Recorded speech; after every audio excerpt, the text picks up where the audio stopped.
আমি তখন এক হিফজ মাদ্রাসায় পড়ি। বয়স প্রায় ১৬। আমাদের হলাকায় এক আফ্রিকান আপু ছিলেন।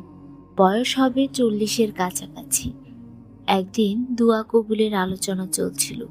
সবাই নিজেদের অভিজ্ঞতা বলছিল। হঠাৎ সে আপু কান্নায় ভেঙে পড়লেন। তিনি বললেন, আমার মেয়ে খুব জেদি। এমন কিছু চাওয়া নিয়ে বসেছিল যা আমাদের কাছে ছিল স্বপ্নের থেকেও দূরের কিছু।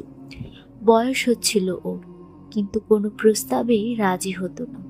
আমাদের সমাজে ওকে খুব সুন্দরী ধরা হলেও আরবদের চোখে সেটা ছিল না। সে ছিল গাঢ় বর্ণের, স্বাস্থ্যবতী আর লম্বা, অথচ আরবদের মানসিকতায় ফর্সা চিকন মেয়েকেই সুন্দরী মনে করা হয়।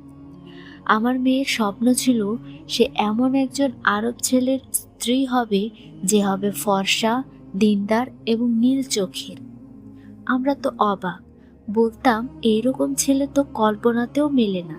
কিন্তু মেয়ে বলতো, আমার বিয়ে তোমরা দেবে না, আমার রব দেবেন। একবার এক আরব ছেলের প্রস্তাব এলো। আমরা খুশি, কিন্তু লোকটি ছিল বৃদ্ধ আর আগের ৩ স্ত্রী ছিল। আমার মেয়ে সরাসরি না করে দিল। সে পরিষ্কার জানিয়ে দিল সে অন্য কাউকে নয়, তার স্বপ্নের মতো এক যুবককে চায়, দিনদার, সুন্দর আর নীল চোখের। আমরা ভেবেছিলাম হয়তো আর বিয়ে করবে না, শুধু নিজের ইচ্ছা পূরণ না হওয়ায় এমন পাগলামি করছে। গায়ে হাত পর্যন্ত তুলেছিলাম আমরা।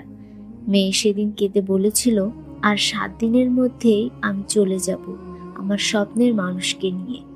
আমরা ভাবলাম ও পুরোপুরি পাগল হয়ে গেছে। সেই ৭ দিনে মেয়েটা দিনে রাতে শুধু নামাজ, কান্না আর দোয়া করেই কাটিয়েছে। সারা রাত সে আল্লাহর দরবারে প্রার্থনা করেছে। ঠিক ৭ম দিন দরজায় কড়া নেড়ে এলো এক প্রস্তাব। একজন নীল চোখের সুদর্শন দিনদার আরব যুবক।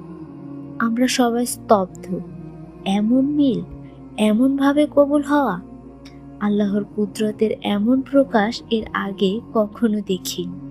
আমি তাকে জিজ্ঞেস করেছিলাম কিভাবে সে এত দৃঢ় ছিল আল্লাহর উপর।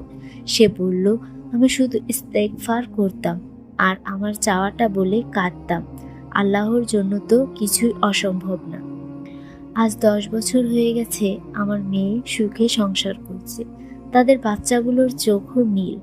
আল্লাহ তার বান্দার ডাকে সাড়া দেন। এটা আমি চোখে দেখেছি।